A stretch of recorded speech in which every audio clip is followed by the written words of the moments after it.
Man, you're really talented. I mean, you made it to the Olympics. You know SEO. You've been, you're a writer as well. You know how to write. You got your own podcast. This is all about goals. Like, how do you? I'm curious about how do you set these goals? Do you have a vision board, or is there a certain system the personal system that you apply? What's your system Cool. there? Yeah, so goals are a tough one. I've gone back and forth on this, but what I believe and I teach now is three things: is Mm, you got to have a mission, you got to have goals, and you got to have habits. So the mission is, you have to start with the mission. The mission is, what do I want to accomplish on my deathbed? When you think about wow, books like Seven Highly Effective Habits, Stephen Seven Covey. Yep. Effective Habits. Mm, Yeah, you know what I'm talking about. Stephen Covey, yes. yeah. Um, so in that book, there's a chapter on beginning with the end in mind. Yeah. And you have to know what you want and what you want in the end.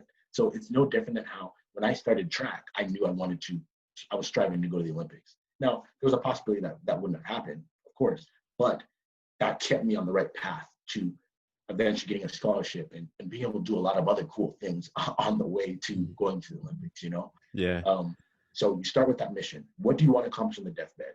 And then once you have that, the problem is it's very daunting. It's like, holy crap, I want to do this huge thing with my Mm, life. I want to win a Nobel Peace Prize, or I want to do this or that. It's like, it's so big that you have to break it down. Now it's like, yeah. but now that you know what you want to accomplish when you're 80, it's like, well, what do you want to do when you're 70? What do you want to do when you're 50? What do you want to do when you're 40? What do you want to do when you're 30? Well, what do you want to do in the next 5 years, the next Mm, 3 years, the next 2 years, in the next year, in the next 6 months? yep. So then you've now broken it down like that. Mm, So you mm, have mm. goals that you want to hit. And then the third thing, and this is the key where most people, I think, get it wrong, because most people won't have a mission, they'll have goals, but they won't have habits. And the habits are, okay, now that you know what goals you want to hit, what are you going to do every single day to make sure you get Mm, mm, there? And the reason that is key is because that's where you put the most control in your hands. mm. Goals, anyone can say, okay, I want to make $1 million. Okay, cool. But what are you going to do every day to make sure that you get there? Like, you look at Yeah. someone like Kobe Bryant. Kobe Bryant wanted to be one of the greatest basketball players ever. Mm. This guy took 400 jump shots a day from when he was in high school. Yeah, I know. That is crazy. Like, how many people in high school have the discipline to get up and take 400 shots day in, day out? And here's where it gets powerful with habits. Multiply 400 shots by, if you train, 340 days a year, Mm. by a 25-year career.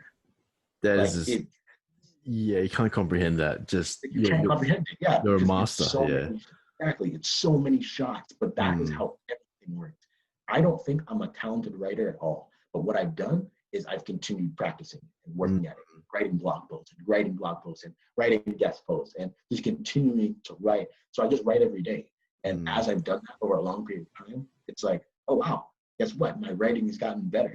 Yeah, yeah, yeah. It's And really good. Yeah, I was reading your writing. It's very personable. It's very clear, and I was thinking, wow, this guy's amazing. So and it is true what you just said about you don't see the work that's being done like on the background. mhm, It's like like just like you said, like you've been writing lots of content, you've been practicing, you've been training your body. These podcasts and everything. Not a lot of people see this, but you're putting in a lot of effort and I can't imagine where you're going to be in the next 10 years with all this stuff that you've already been building. and see, this is how I know you have the mindset, because you said like the next 10 years, right? And Yeah. a lot of people, they're too short term for focus. And I'll tell you what's very difficult about building habits, Mm, versus bad habits. This is the tricky part about it, is that bad habits pay off almost immediately, mm. but good habits take a very long time to pay off. So like books, for example, you don't read a book and then your life completely changed the next day. So It's true. like, Yeah. it almost does nothing immediately. Like, it's Mm, after a while of reading more and more and more books, and then all of a sudden, a couple of years, you look back and you're like, wow, I've learned a lot of different things, and you don't realize it in the moment, but you look back over a long period of time. It's like, wow, I'm completely different. Working out, same thing. mm, Anybody can go to the gym one day, nothing changes in your body. You go to the gym for a month, you feel better, but your body still doesn't really change. But you go to the gym every day for a year, and okay, now your body's changing. You do it for mm. 10 years and you're a completely different human.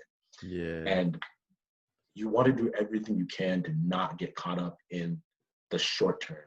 Um, sugar is great in the short term, but in the long term, it's killing you. Skipping workouts in the short term is it might be good, but in the long run, it's killing you. But all the things that you want, it's because you have to focus on what do you want for yourself, at least in the next 10 years for your life.